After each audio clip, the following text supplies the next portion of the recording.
कल आप सभी के सामने एक बार फिर से उपस्थित हूँ नई नई खबरों के साथ न्यूज़ मोमेंट की तरफ से, और स्वागत करती हूँ आपका न्यूज़ मोमेंट हिंदी में। तो बढ़ते हैं खबरों की तरफ।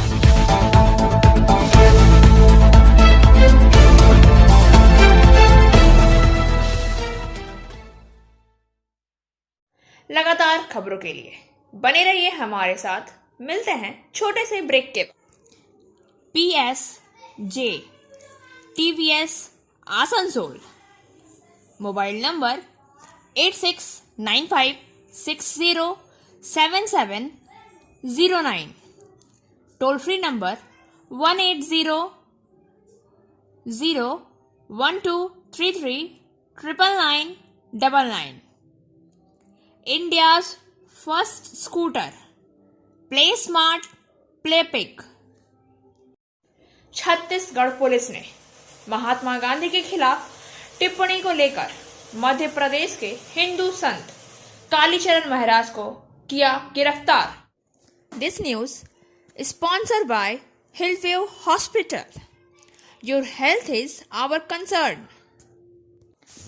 छत्तीसगढ़ पुलिस ने महात्मा गांधी को गाली देने के आरोप में उनके खिलाफ प्राथमिकी दर्ज किए जाने के 4 दिन बाद गुरुवार को पड़ोसी राज्य मध्य प्रदेश से हिंदू धर्मगुरु कालीचरण महाराज को गिरफ्तार किया। पुलिस ने कहा कि उसे छत्तीसगढ़ लाया जा रहा है, जहां उसे एक अदालत में ले जाया जाएगा। वरिष्ठ पुलिस अधिकारियों के अनुसार उसे गिरफ्तार करने के लिए 3 अलग अलग पुलिस टीमों को मध्य प्रदेश और महाराष्ट्र भेजा गया था। हमने उसे मध्य प्रदेश के खजुराहो में 25 किलोमीटर दूर पाया। उसने बागेश्वर धाम के पास किराए का कमरा लिया था। रायपुर में पुलिस अध्यक्ष प्रशांत अग्रवाल ने कहा, उसे सुबह 4 बजे गिरफ्तार किया गया और उसे रायपुर लाया जा रहा है, जहां उसके शाम तक पहुंचने की उम्मीद है। 25-26 दिसंबर को राज्य की राजधानी रायपुर में आयोजित धर्म संसद में अतिथि रहे कालीचरण ने कथित तौर पर महात्मा गांधी को गाली दी और नाथूराम गोडसे की हत्या के लिए उनकी सराहना की। कांग्रेस नेता प्रमोद दुबे की शिकायत के आधार पर रविवार रात उनके खिलाफ आईपीसी की धारा 505, 2 और 294 के तहत प्राथमिकी दर्ज की गई। रायपुर में उनके भाषण के लिए भी महाराष्ट्र के अकोला जिले में कालीचरण के खिलाफ मामला दर्ज किया गया है। इससे पहले पुणे शहर की पुलिस ने मंगलवार को 19 दिसंबर को पुणे में आयोजित शिव प्रताप दिन कार्यक्रम के दौरान कथित तौर से अभद्र भाषा देने के लिए कालीचरण महाराज के खिलाफ मामला दर्ज किया था। इस बीच मध्य प्रदेश के गृह मंत्री नरोत्तम मिश्रा ने कालीचरण की गिरफ्तारी के तरीके पर आपत्ति जताई है। मिश्रा ने कहा है कि छत्तीसगढ़ पुलिस ने कालीचरण के खिलाफ कार्रवाई की जानकारी मध्य प्रदेश पुलिस को नहीं देकर नियमों का उल्लंघन किया है। उन्होंने एक ट्वीट में मध्य प्रदेश के पुलिस महानिदेशक को छत्तीसगढ़ के अपने समकक्ष में से बात करने और अपना विरोध दर्ज कराने का निर्देश दिया। मिश्रा के जवाब में छत्तीसगढ़ के सीएम भूपेश बघेल ने गुरुवार को कहा, नरोत्तम मिश्रा को बताना चाहिए कि वह महात्मा गांधी को अपमानित करने वाले व्यक्ति की गिरफ्तारी से खुश है या दुखी।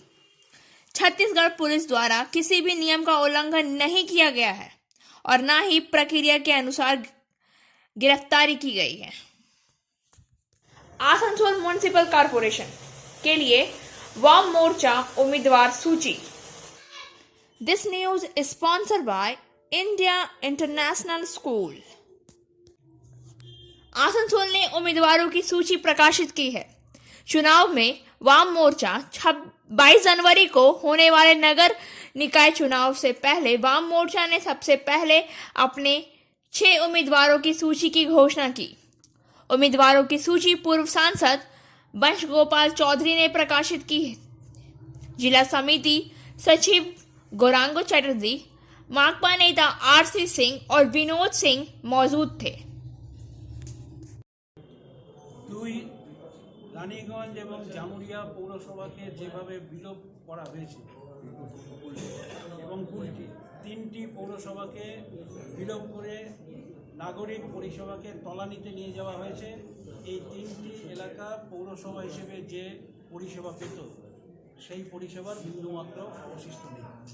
এবং তৃতীয়ত, আসানসোল কর্পোরেশনের যে বকেয়া কাজ ছিল, যে কাজ তার করা উচিত, বিশেষ করে নিকাশি ব্যবস্থা, পানীয় জল, এইসব ক্ষেত্রে চূড়ান্ত ব্যর্থতার জায়গাতে আছে। যেখানে কর্পোরেশনের হেডকোয়ার্টার যেটা আসানসোলের মাঝখানে, তার চারপাশের এলাকাতেও পানীয় জলের ক্ষেত্রে সংকট দেখা দিয়েছে। কুলটি, জামুরিয়া এবং রানীগঞ্জকে পৌর পরিষেবার মধ্যে আছে বলে আর মানুষ মনে করতে পারছে না। জমা জঞ্জাল এবং বিভিন্ন জায়গাতে খোলা ড্রেনের যা দুরবস্থা, এই দুরবস্থার ভয়ঙ্কর অবস্থার মধ্যে সেটা চলে গেছে। রানীগঞ্জের বাইপাস রাস্তার জন্য যানজট মারাত্মক টাকা নিয়েছে। এই বাইপাসের কাজের পরিকল্পনা হয়েছিল 2010 সালে, তারপর থেকে 6 বছর এর ফাইল হচ্ছে যে নড়ানো হয়নি। জামুরিয়াতে রাস্তাঘাটের চূড়ান্ত দুরবস্থা আমরা ঘোষণা করছি, বুঝতে পারছেন। সেই জন্য জোরদার লড়াইয়ের মধ্যে বামফ্রন্ট থাকবে, এটা নিশ্চিত। আপনাদের নিকটতম প্রতিদ্বন্দ্বী কারা হবে? তৃণমূলের সঙ্গে আমাদের লড়াই হবে, এ ব্যাপারে এখনো সন্দেহ নেই। আপনাদের প্রার্থী ঘোষণার আগেই কয়েকজন ডিসিআর কেটে ফর্ম তুলেছে, তাদের নামও দেখলাম প্রার্থী তালিকায় রয়েছে। তো বরাবর এটা হয় না, এটা এবার কেন হলো? ওনার একটু অসুবিধা ছিল, শারীরিক পারিবারিক কিছু বোধহয় বাইরে যাওয়ার আছে ডাক্তার দেখাবার জন্য, সেই জন্য আগে উনি তুলে।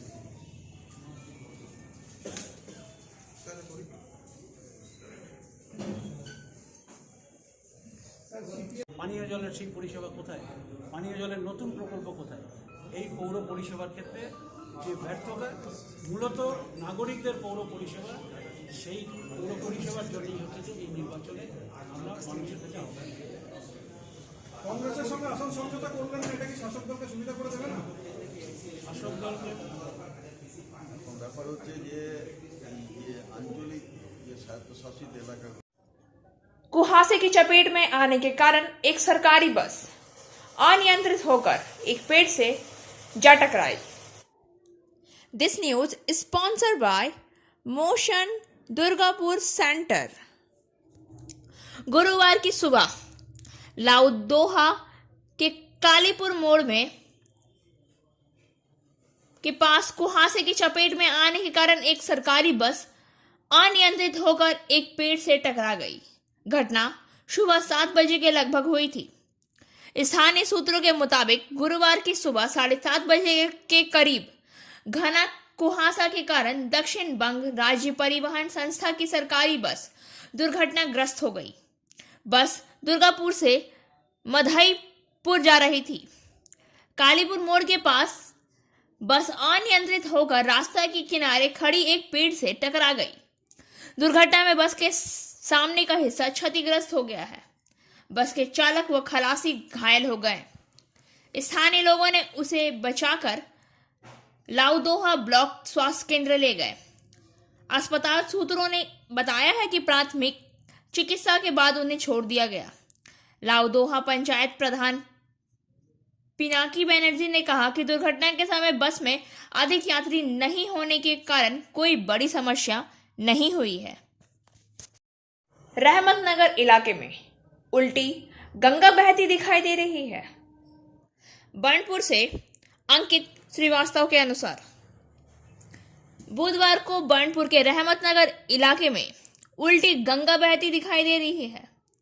यहां पूर्व विधायक की करीबी तृणमूल नेत्री शहनाज बानो समर्थकों समेत कांग्रेस में शामिल हो गई।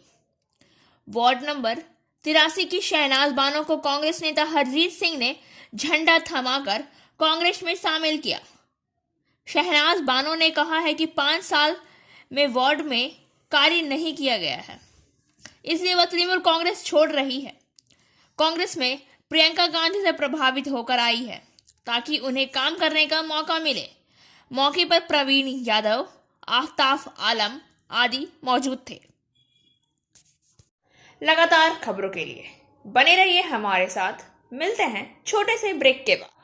फिजियोथेरेपी क्लिनिक पुरुषों एवं महिलाओं दोनों के लिए। यहाँ उपयोग किए जाने वाली मशीनों का नाम है UST, IFT, TENS, MS, short wave deep heat, wax bath, infrared lamp इत्यादि। Shripalli, GK Roy Sarani, Rupam building, Asansol, Upendranath high school के पास। अधिक जानकारी के लिए आप संपर्क कर सकते हैं महुआ 7047456855 पर। पश्चिम बंगाल में ओमिक्रॉन अलर्ट। कोरोना के नए वेरिएंट ओमिक्रॉन के बढ़ते मामलों को देखते हुए राज्य में एक बार फिर से शक्ति बढ़ाने की तैयारियां की जा रही है। हालांकि पूरी स्थिति पर समीक्षा के बाद 3 जनवरी से राज्य सरकार फैसला लेगी। बुधवार को प्रशासनिक बैठक से सीएम ममता बनर्जी ने इसी तरफ संकेत किया। कोलकाता में एक बार फिर से कंटेनमेंट जोन हो सकता है। ओमिक्रॉन के बढ़ते मामलों को देखते हुए स्कूल व कॉलेज को कुछ समय के लिए बंद कर दिया जा सकता है। मुख्यमंत्री ने उच्च शिक्षा विभाग के प्रधान सचिव मनीष जैन से कहा कि स्थिति देखकर कुछ दिनों के लिए स्कूल व कॉलेज बंद कर दे। उन्होंने कहा कि जरूरत हो तो लोकल ट्रेन की संख्या कम की जाए, लेकिन अभी भी गंगा सागर मेला है तो फिलहाल इस तरह का कोई फैसला नहीं ले। मुख्य सचिव से कहा कि 50% कर्मचारियों को बुलाया जा सकता है या नहीं, यह भी देखें। सीएम ने मुख्य सचिव से कहा कि बाहर से आने वाली फ्लाइट के लिए क्या किया जा सकता है, इसे वे स्वयं ध्यान से दें। विदेशों में आने जाने वालों में अधिक कोलकाता वासी हैं। उन्होंने मुख्य सचिव से पूछा कि कोलकाता में 1 या 2 जनवरी को छोड़कर 3 जनवरी से क्या किया जाए, इस पे वे गंभीरता से विचार करें।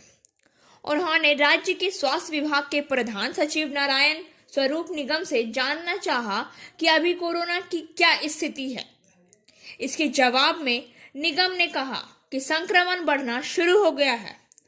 खासकर कोलकाता व आसपास के शहरों में संक्रमितों की संख्या बढ़ रही है। मुख्यमंत्री ने कहा कि बाहर से जो फ्लाइटें आ रही है इससे संक्रमण बढ़ रहा है। इसके बाद स्वास्थ्य सचिव नारायण स्वरूप निगम ने कहा कि जितने बाहर से यात्री आ रहे हैं उनकी RT-PCR टेस्ट की जानी चाहिए और ऐसा किया भी जाता है। सीएम ने केंद्र पर भी नाराजगी जताई और कहा कि अभी भी राज्य में कम से कम 40% लोग का सेकेंड डोज पूरा नहीं हुआ है और बूस्टर डोज की बात की जा रही है। बता दें कि 3 तारीख से बच्चों के लिए टीकाकरण शुरू हो रहा है। सीएम ने कहा है कि पहले केंद्र से आप कहें कि सेकेंड डोज की पूरी व्यवस्था करें।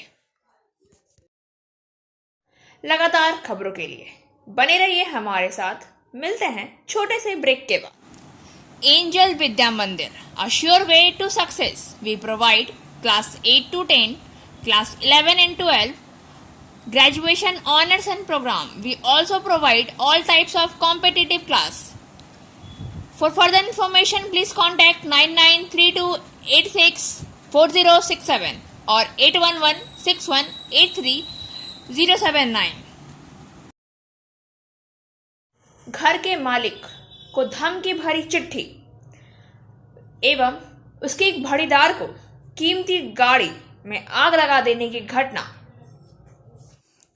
पुरुलिया के नितुरिया थाना अंतर्गत परवरिया में घर के मालिक को धमकी भरा चिट्ठी देने एवं एक भाड़ेदार की कीमती गाड़ी में आग लगा देने की घटना से सनसनी फैल गई है। हालांकि खबर मिलते ही नितुरिया पुलिस घटनास्थल पर पहुंची। इस बीच रघुनाथपुर से एक दमकल भी पहुंचा, लेकिन तब तक स्थानीय लोगों ने आग को बुझा दिया। गुरुवार की सुबह परवलिया कैंप क्षेत्र निवासी सुभाष चट्टोपाध्याय के घर में भाड़े पर रह रहे स्थानीय ग्राम पंचायत के निर्माण सहायक तन्मय मंडल की गाड़ी में किसी ने आग लगा दी। हालांकि स्थानीय लोगों ने आग पर काबू पा लिया। इसी बीच सेवानिवृत्त ईसीएल कर्मी और घर के मालिक सुभाष चट्टोपाध्याय को एक धमकी भरा पत्र मिला। पत्र में उल्लेख किया गया है कि छत्तीसगढ़ लाल झंडा संगठन ने इस घटना को अंजाम दिया है। सुभाष यदि अपनी जान बचाना चाहता है तो पत्र में दिए गए मोबाइल नंबर पर संपर्क करें। मामले को लेकर पुलिस ने घटना की छानबीन शुरू कर दी है। तन्मय ने बताया है कि कार घर के गैरेज में रखी रहती है। अचानक मुझे सुबह करीब 5 बजे शोर सुनाई दिया और घर से बाहर आया तो देखा कि कार में आग लगी हुई है। घर के मालिक सुभाष चट्टोपाध्याय ने कहा, मुझे समझ नहीं आ रहा कि यह कैसे हो गया। इधर नितुरिया पुलिस ने धमकी भरा पत्र बरामद कर उसे कब्जे में ले लिया। हालांकि इस पत्र की वजह से आसपास के इलाके में दहशत फैल गई है। स्थानीय लोगों ने कहा है कि इस तरह की घटना पहले कभी नहीं हुई। पत्र में बांग्ला हिंदी मिलाकर लिखा गया था कि बेटा और बेटी को सही सलामत देखना चाहते हो तो इस नंबर पर संपर्क करो। पुलिस या अन्य से संपर्क करने की पुलिस या अन्य किसी से भी संपर्क नहीं करने की हिदायत भी दी गई है। फोन नंबर भी वही दिया गया है, जबकि समय 29 तारीख यानी शाम के 7 बजे लिखी गई है। उल्लेखनीय है कि कुछ महीने पहले जंगल महल, पुरुलिया, बड़ा बाजार, बलरामपुर और झालदा कोटशिला इलाके में माओ पोस्टर बरामद हुए थे, लेकिन रघुनाथपुर अनुमंडल में आसनसोल औद्योगिक क्षेत्र से सटे पुरुलिया जिले के एकमात्र खनन क्षेत्र परबरिया क्षेत्र के पास इस तरह की धमकी भरे पोस्टर पहले कभी नहीं पाए गए। हालांकि सफेद कागज पर नीली स्याही से लिखे लाल झंडा संगठन छत्तीसगढ़ नाम के धमकी भरे पोस्टर को लेकर रहस्य गहरा गया है।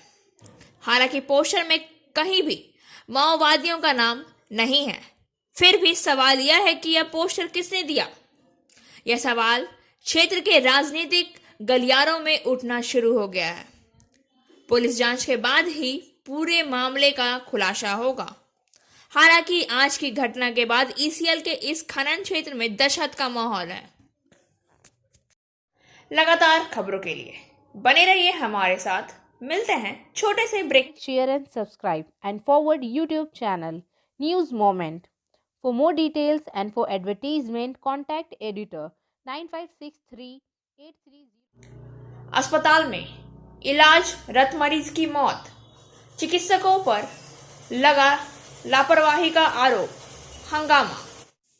आसनसोल उत्तर थाना अंतर्गत पुण्य दृष्टि आई एंड जनरल अस्पताल में रूपनारायणपुर के रहने वाले 26 वर्षीय देवज्योति बरुआ के अस्पताल में इलाजरत अवस्था में मौत हो गई। घटना के बाद मृतक के परिजनों ने जमकर हंगामा मचाया। इनका आरोप है कि अस्पताल में भर्ती देवज्योति का ठीक से इलाज नहीं किया जा रहा था, यही वजह है कि उसकी मौत हो गई। वहीं अस्पताल की तरफ से बताया गया है कि जब देवज्योति बरुआ को अस्पताल लाया गया तभी से उसकी हालत काफी नाजुक थी। उनको टीबी हुआ था। उनका वजन 80% घट गया था। अस्पताल की तरफ से बताया गया कि मृतकों के परिजनों को उन्हें कहीं और ले जाने की भी सलाह दी गई थी, लेकिन परिवार वालों ने चिकित्सक की। हालांकि मृतक के परिजनों का आरोप है कि यह अस्पताल सिर्फ पैसे ऐंठने में लगा रहता है और इसे मरीजों से कोई सरोकार नहीं है। देवज्योति के पिता ने आरोप लगाया कि उनका बेटा भूखा प्यासा बेड पर पड़ा रहता था, लेकिन अस्पताल की नर्सें उनकी तीमारदारी ना करके अपने आप में ही मगन रहती थी। मृतक के पिता का साफ कहना है कि वह अपने बेटे की मौत का इंसाफ चाहते हैं। लगातार खबरों के लिए बने रहिए हमारे साथ। मिलते हैं छोटे से ब्रेक के बाद।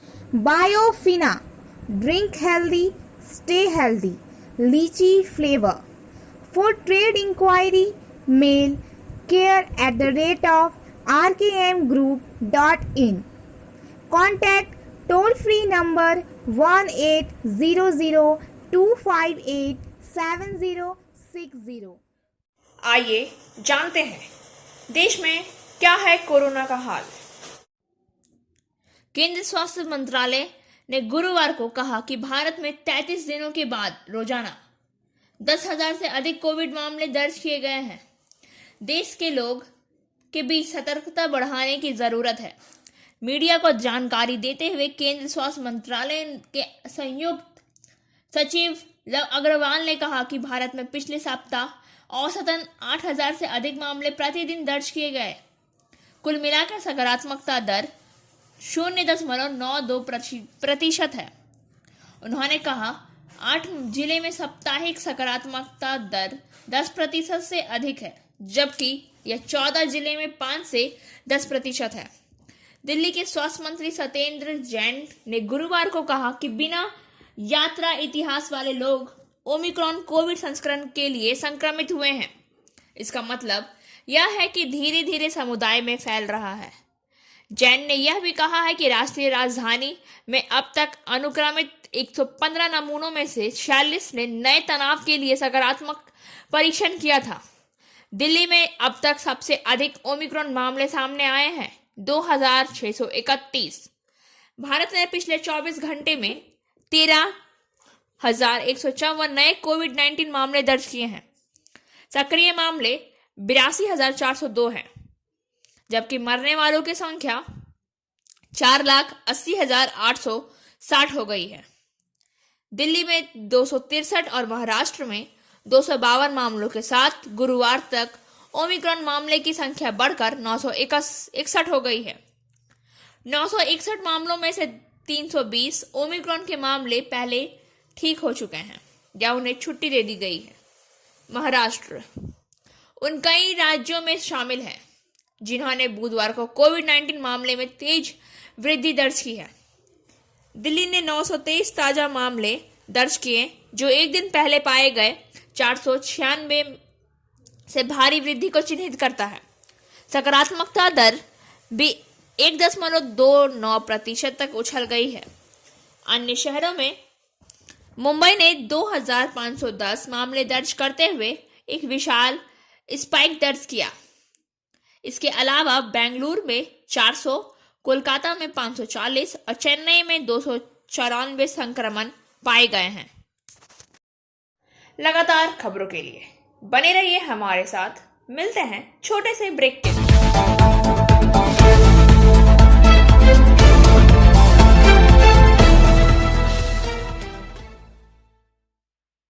उत्तर प्रदेश में सभी राजनीतिक दलों ने कहा। उत्तर प्रदेश में सब ही राजनीतिक दलों ने कहा है कि आगामी विधानसभा चुनाव इस दिन होने चाहिए।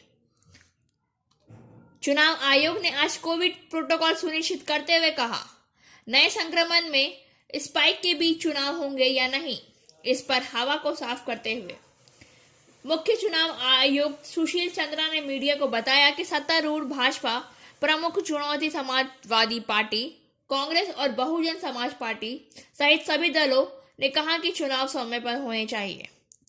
श्री चंद्रा ने कहा कि पार्टियों ने सुझाव दिया था कि आबादी में कमजोर समूहों को संक्रमण के खतरे से कैसे बचाया जा सकता है। उन्होंने कहा कि पार्टियों ने रैली में कोविड के मानदंडों का उल्लंघन किया और प्रतिबंध लगाने के लिए कहा। इलाहाबाद उच्च न्यायालय द्वारा नए ओमिक्रॉन तनाव से प्रेरित कोविड मामलों में स्पाइक के बीच उत्तर प्रदेश के चुनाव को स्थगित करने का आग्रह करने के बाद चुनाव पैनल की टीम ने राज्य का दौरा किया और प्रधानमंत्री नरेंद्र मोदी से चुनाव रैलियों पर प्रतिबंध लगाने का अनुरोध किया। संक्रमण में वृद्धि को रोकने के लिए उठाए जा रहे कदम को सूचीबद्ध करते हुए मुख्य चुनाव आयुक्त ने कहा कि मतदान का समय 1 घंटे बढ़ाया जाएगा और दूरी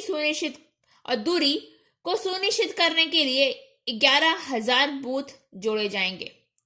विस्तृत दिशा निर्देश जल्द ही जारी किए जाएंगे, ऐसा उन्होंने कहा है। और अब बारी आज के SMS ऑफ द मोमेंट की। Being both soft and strong is a combination very few have mastered. नरम और मजबूत होना एक संयोजक है